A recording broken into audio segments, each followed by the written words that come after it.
South Africa, OTC is different to how it's traditionally done in the rest of the world, where globally you usually have over-the-counter platforms that transact in shares aftermarket, or they will typically transact in unlisted shares or highly risky shares. Your pink sheets market in the US comes to mind when we're talking OTC. Traditionally, OTC has also had a bit of a bad rap, and then because for all intents and purposes, if you and I are looking to do a transaction in a particular company's shares, you being a savvy investor and I personally being unsophisticated, you could approach me and offer me double what I paid for the shares originally. Me being unsophisticated, thinking this might be a good deal, but in reality the shares are in fact worth 10 times that. And typically that would qualify as a OTC transaction because it's over the counter and not on a regulated exchange. So historically that's where OTC did receive a bit of a bad rap.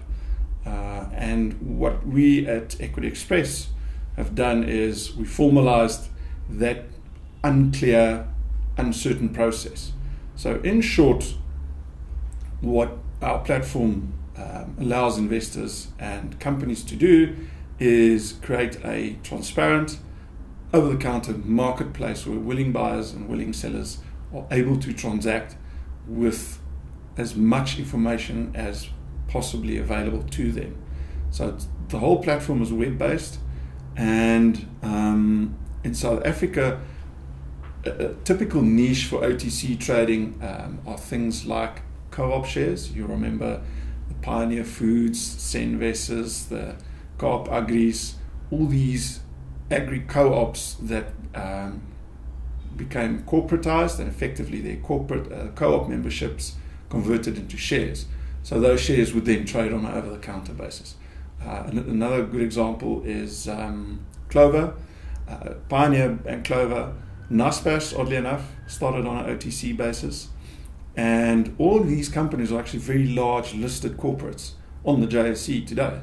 Another very interesting niche that we are currently quite focused on at Equity Express is the BEE special purpose vehicle schemes.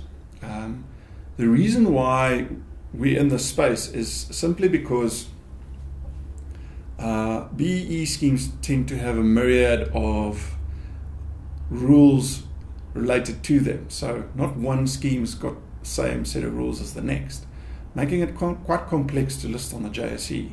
Because on the JSE, you basically need to fit in with their listing requirements. So we've turned the model around and said, right, we will, as a software firm, write a bespoke piece of software that'll suit your needs. So some of our clients, like African Bank, they only allow natural persons or natural black South Africans to invest in their shares. They also have phased vesting in their schemes, which means a shareholder is only allowed to sell a portion of his shares in a particular year. So given those sort of constraints, we developed a platform that complied exactly with the client's requirements.